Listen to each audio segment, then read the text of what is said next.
Documentário Raízes da Fé.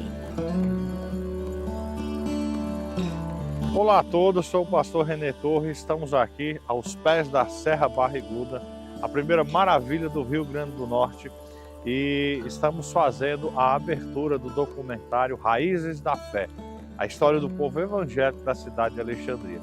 Lembrando que esse documentário ele foi contemplado pela Lei Paulo Gustavo, por intermédio da Secretaria Municipal de Cultura de Alexandria. O intuito desse documentário não é falar especificamente sobre nenhuma igreja, sobre nenhuma denominação, e sim sobre a contribuição do povo evangélico ao longo da sua história para o crescimento e fortalecimento da cidade de Alexandria em todos os aspectos. Nos acompanhe nessa jornada. Seguimos com o nosso documentário Raízes da Fé. Estamos aqui hoje com um dos personagens, tanto ele como um personagem histórico, como também filho de uma figura histórica na cidade de Alexandria e principalmente também para o povo evangélico da cidade de Alexandria. Estamos aqui com o nosso irmão Davi Lira, o David Lira. Ele é filho do saudoso Assenis, o primeiro fotógrafo da cidade de Alexandria. A gente está aqui com ele hoje para conversarmos a respeito da história de seu pai, da história da sua família, e que essa história, com certeza, ela se desdobra no meio do povo evangélico aqui da cidade. Eu queria que o senhor contasse, já estávamos falando, a origem do nascimento do seu pai e como ele chegou aqui na cidade de Alexandria, e em que ano ele chegou aqui na cidade de Alexandria. Papai Assenis é natural de Brejo do Cruz, na Paraíba. Ele casou com minha mãe, em Catolé do Rocha, e de lá, de Catolé, eles vieram para Alexandria. Ele ainda veio para Alexandria novo ainda, e moraram no Barrocão, ali, o sítio aqui perto, 11 anos. E daí, meu pai, ele ingressou na fotografia e moramos daqui de Alexandria, fomos para Patu, aonde eu nasci na cidade de Patu. De Patu, meu pai foi para Natal, moramos lá quase 7 anos, aproximadamente, e de lá viemos embora para Alexandria, aonde papai passou ali 3 meses. Com idade de 8 para 9 meses, a gente morando já em Patu, onde eu nasci, eu fui acometido de uma enfermidade muito cruel, a chamada desidratação que dá em crianças. E em mim foi muito aguda. Eu tomei diversos remédios, medicamentos, passei por 2 médicos da época, em Patu e Catolé. Eu fiquei muito doente, muito debilitado, mas não tive febre. Jesus não permitiu que eu tivesse febre, porque talvez se eu tivesse tido febre, eu tivesse sofrido alguma convulsão. Mas fui poupado disso aí. E meu pai, na época, ele não era fotógrafo, ele era um feirante. Um dia, chegando de uma feira de Marizal, eu estava já nas ânsias, nas últimas das últimas. E minha mãe disse: Assenis, você está brigando com o anjo, fazendo como Jacó. O segundo filho foi Davi, e o terceiro é Davi, mas não é para nós criar nenhum Davi. Momentaneamente, meu pai teve fé, que é no segundo, a fé se adquire no segundo. E, na mesma hora, meu pai pega no braço de minha mãe, como eles me falaram, e foram até a rede onde eu estava deitado, debilitado, só mesmo o coração batendo e o cérebro funcionando. E ali ele me levanta e faz uma oração de fé. E não foi mais do que 1 minuto de oração. E o Senhor atendeu a sua oração e aqui estou vivo pela graça de Deus. E o bom que, em saudosa memória já, a irmã Anitta, foi esposa do pastor Jocelyn Calvacante, e todos dois já em memória, Deus usou ela em profecia e disse que ele tinha feito a obra total na minha vida e que eu seria um pregador de evangelho. E pela graça de Deus, até hoje, eu prego evangelho. Não me canso Graças a Deus, não fiz nem 10% do que o Senhor queria que eu fizesse ou quer que eu faça ainda. Mas eu preguei evangelho em diversas cidades aqui, da Tamba do Elefante. Aí criei trabalho junto com o pastor Antônio Delino, dirigi trabalhos, como em Tenente Ananias, ajudei em Marcelino Vieira, Pilões, etc. E aqui estou pela graça de Deus. No dia 7 de novembro de 1930, acontecia a emancipação política de Alexandria.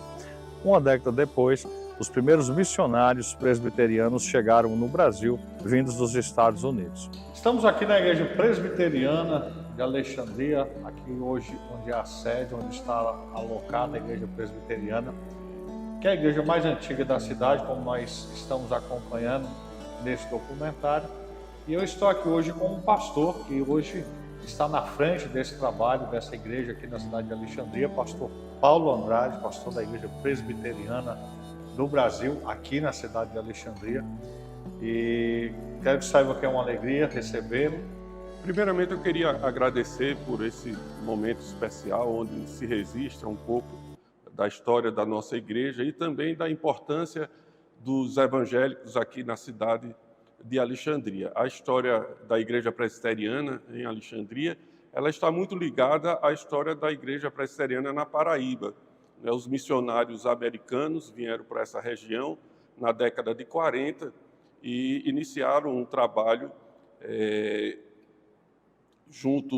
nos dois estados, tanto na Paraíba como aqui no Rio Grande do Norte. E nesse período, esses missionários vinham e vendiam literaturas e tiveram contato com a família de Antão, e ele se converteu, e os primeiros anos foi muito importante a participação dele.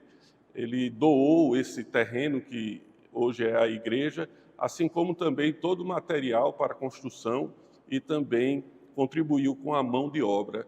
E hoje estamos aqui com o nosso trabalho estabelecido.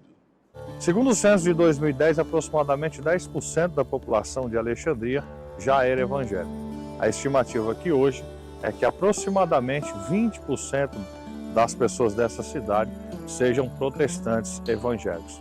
E cada dia o povo evangélico tem crescido e a sua contribuição tem sido imensa para que Alexandria se desenvolva e cresça cada vez mais. Pastor, como o senhor entende, como o senhor acredita que a comunidade presbiteriana ela se expandiu e ela veio a crescer na cidade de Alexandria durante a década de 40, que o evangelho ainda era tão desconhecido? Como o senhor acha que essa comunidade veio a crescer? Como o senhor acha que atribui a isso hoje, olhando para trás, para essa história já longínqua, né? Antes de tudo, a gente atribui o crescimento da igreja à obra do Espírito Santo. Isso não temos dúvida. Mas também, de acordo com as pessoas que foram tocadas pelo Espírito de Deus, não é, para enfrentar os desafios próprios daquela época e de todas as épocas, porque nós entendemos que a cada época tem o seu desafio para o Evangelho. E só com o apoio e a capacitação do Espírito é que a obra permanece firme do jeito que Deus propôs para que ocorresse. Existem outros projetos que o senhor ou a Igreja Presbiteriana desenvolvem na cidade de Alexandria, fomentando essa parte cultural, essa parte de desenvolvimento pessoal? Tudo que nós fazemos, ela faz parte da cultura. Não é? Hoje nós estamos com o projeto de ukulele, onde nós ensinamos música à criança através desse instrumento.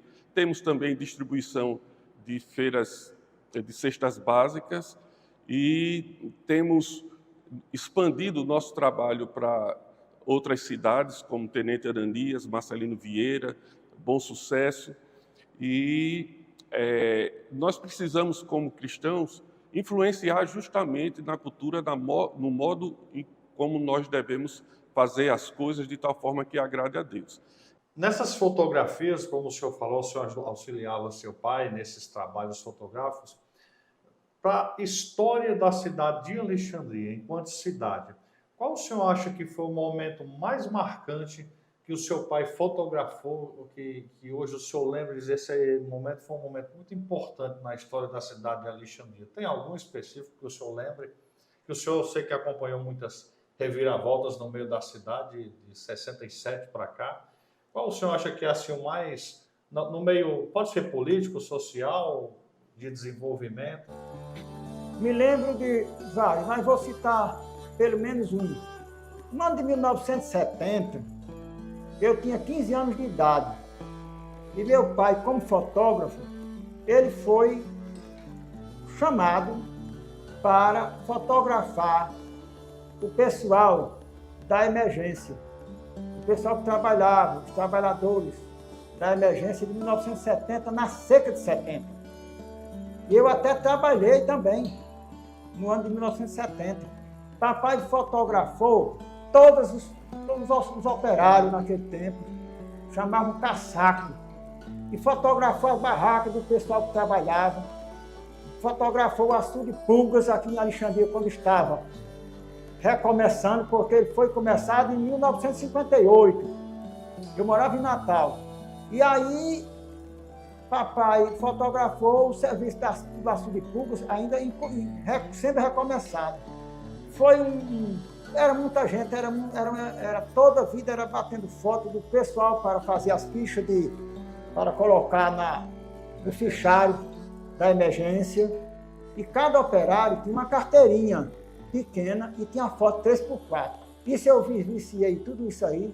E me lembro bem que os dirigentes que dirigiam o trabalho aqui no município de Alexandria, Marcelo Vieira, Tenente Ananias, essa região aqui, era Sargento Azevedo e o aspirante. Me faz da memória agora o nome do aspirante. Eram duas pessoas do Exército que veio para Alexandria. Para tomar conta desse trabalho. E no meio político, o senhor acha que qual o personagem assim, mais importante que seu pai chegou a fotografar, documentar, que o senhor tem lembrança na cidade de Alexandria, no desenvolvimento político da cidade? Teve algum nome? Nós tivemos grandes expoentes aqui da cidade, Valdemar de Souza Veras, Alberto Patrício, né, Zuca Patrício, como era conhecido. Me lembro bem que papai fotografou, no tempo da campanha política, eu posso provar, de 1970 para cá. Patrício Júnior foi candidato a deputado estadual e Demócrito de Souza Paiva, todos dois já em memória. E teve um grande líder político, foram vários. Zuca Patrício, Valdemar Veras, Dr. Gentil Paiva de Oliveira, já em memória, o saudoso Gentil, foi candidato 2 vezes, em 1982, não conseguiu ser eleito. E foi candidato em 88, também não conseguiu ser eleito. Esse já está em memória também. Pastor, a gente está já chegando próximo ao final dessa entrevista, mas eu queria que o senhor falasse um pouquinho o que o senhor pensa a respeito do futuro e o que o senhor, olhando hoje, sendo morador da cidade de Alexandria, sendo pastor nessa cidade, o que o senhor vislumbra para o futuro, não só da igreja presbiteriana, mas da comunidade evangélica nessa cidade. O senhor acha que essa comunidade tem a oferecer para o futuro, para o progresso da nossa cidade, não só da comunidade presbiteriana, no qual o senhor é o pastor hoje, mas também o que o senhor vislumbra para o povo evangélico de Alexandria? Veja bem, é uma pergunta de fato muito importante e não é tão fácil de responder. Mas eu acredito que, para a realidade de Alexandria, ela não é tão difícil assim, porque hoje nós temos um conselho de pastores, onde tem representação da maioria das igrejas evangélicas, e estamos caminhando juntos para que possamos facilitar o trabalho das igrejas individualmente. Então, é um grande diferencial termos um conselho de pastores voltados toda a sua atenção para o crescimento do Evangelho. E no dia do Evangelho, que é uma data tão significativa para nós, devemos sermos unidos mais ainda. E oxalá, no dia do Evangelho, aqui em Alexandria, todas as igrejas, eu faço um apelo para todas as igrejas, de um modo geral, sem distinção de placa, todos estarmos juntos na praça de evento, para juntos comemorarmos o dia do Evangelho e exaltarmos o nome do Senhor, porque toda honra e glória é para Jesus e não para os homens. Vamos nos preparar enquanto é tempo. Ou por que não dizer? Devemos já estarmos preparados, porque a qualquer momento as trombetas podem tocar e Jesus vai atrair a sua igreja com imã, atrai o aço e o ferro e levará os escolhidos para as mansões celestiais. E vamos ouvir dele o bem-vindo. Vinde bendito de meu Pai, possui por herança o reino que vos está proposto desde a fundação do mundo. E aí ele dizer, entrai, a casa é vossa. Embora muitas outras histórias inspiradoras do povo evangélico de Alexandria RN merecessem ser contadas, o tempo limitado deste documentário não permitiu falar sobre todas elas. No entanto, o que foi compartilhado aqui reflete um pouco da importância imensurável desse povo na construção da nossa cidade, seja por meio da fé, do apoio comunitário ou das ações solidárias que impactam tantas vidas. Celebramos o Dia Municipal do Evangélico, comemorando em 3 de novembro, como uma data de reconhecimento e gratidão por tudo que a comunidade evangélica representa para Alexandria. Um exemplo de dedicação, esperança e transformação. Desde muito tempo atrás, logo quando eu comecei a minha caminhada com o Senhor Jesus, vem ao meu coração um versículo, Salmo 111:9, que diz assim: enviou ao seu povo a redenção, estabeleceu para sempre a sua aliança, santo e tremendo é o seu nome. Deus é o único que nós podemos de fato confiar, porque nós seres humanos até temos boas intenções, mas não temos poder para realizar tudo que nós desejamos e entendemos ser o melhor. Deus não só é misericordioso e bondoso, mas Ele também tem o poder para fazer infinitamente mais do que tudo aquilo que nós pensamos. Os planos de Deus são perfeitos e devemos confiar, porque Ele é fiel aos seus propósitos. E assim a igreja descansa nessa fidelidade, nesse poder e para a proclamação do Evangelho, despertando almas para que também se submeta ao senhorio de Cristo. Pastor Paulo, muito obrigado por essa entrevista. Deus abençoe a sua vida, Deus continue abençoando a Igreja Presbiteriana. Amém.